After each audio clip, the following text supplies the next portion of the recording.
Hi everyone, and thanks for listening. I will tell you about the Scientix Rubric. As mentioned before, in order to get a course certificate, you will need to create and submit a lesson plan. Whilst you will be working on filling in the lesson plan throughout the whole STEM is Everywhere MOOC, you will only have to submit it during the final course activity in Module 4. After you have submitted your lesson plan, you have to wait 24 hours and then go back to the EUN Academy site, where you can find 3 other lesson plans that your peers have submitted, and then you can review those using this rubric. Now, we recommend that you start drafting your lesson plan already keeping in mind that you will be evaluated using this rubric. If you take a closer look, you will see that the categories of the Scientix rubric correspond to the categories of the Scientix lesson plan. A rubric is a form of evaluation used instead of numerical grading. It is designed in a way that the reviewed will have an idea about the areas he or she has to improve, but also about areas that he or she was excellent in. Now let's go through the suggestions for a fair peer review process. First, go through each of the rubric categories and identify to what extent the lesson plan masters the particular aspects. For example, 21st century skills. The lesson plan does not mention any 21st century skills. If that's the case, you can mark the lesson plan does not include any of the 21st century skills. For each item, you can also add comments and remarks. As you can see, the last column is left for leaving comments and remarks to each item. Every sentence in the rubric, as you see, corresponds to a different level of mastery. And see the boxes here. If you want to choose an item, you can either check a box or you can also highlight the whole cell in this way. Make sure that you include fair, encouraging and helpful feedback. That should allow the author to improve their design.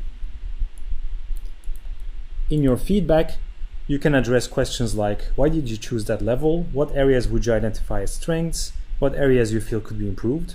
What would you like to know more about? In case you would like to use this rubric with your students, all you need to do is adapt the rubric to your particular lesson, assess what skills and areas are important for the particular task, and share the guidelines with them.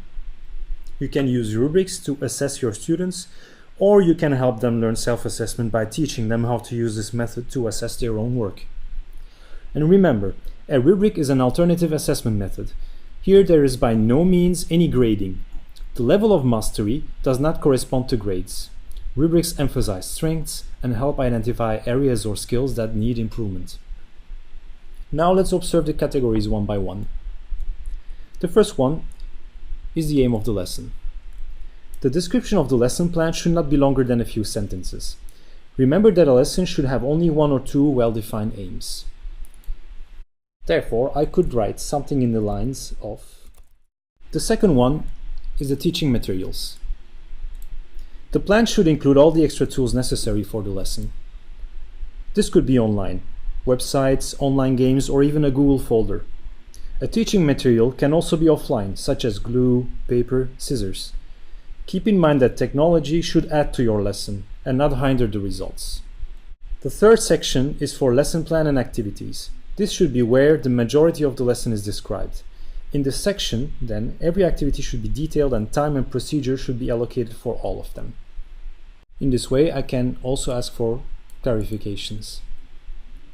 Alright, in the section for 21st century skills, it's necessary to explain how the lesson will correspond to 21st century skills. For instance, the lesson will enhance critical thinking because students will be required to form their own opinion about the reading or question the result of an activity. Then, does the lesson plan you're reviewing fulfill this criterion? Then comes the real-world connections. Remember that for the STEM is Everywhere MOOC, every lesson plan needs to correspond to real-world problems in STEM education. It is possible to include a brand new activity that connects the real world to a STEM lesson. It is also possible to include an activity from one of the modules in the MOOC. Both options are valid, but should mean a different level of mastery. The sixth one is assessment and feedback. The lesson plan should describe your assessment method. For example, that could be a quiz to assess students. In the feedback section, also, different methods should be described that are available for students to give feedback and discuss the lesson. I could then ask what options the students have to assess the lesson. Finally, the general section. Here, you have a chance to see if the lesson plan included all the necessary steps and is ready to be implemented. That's it. Thank you for listening.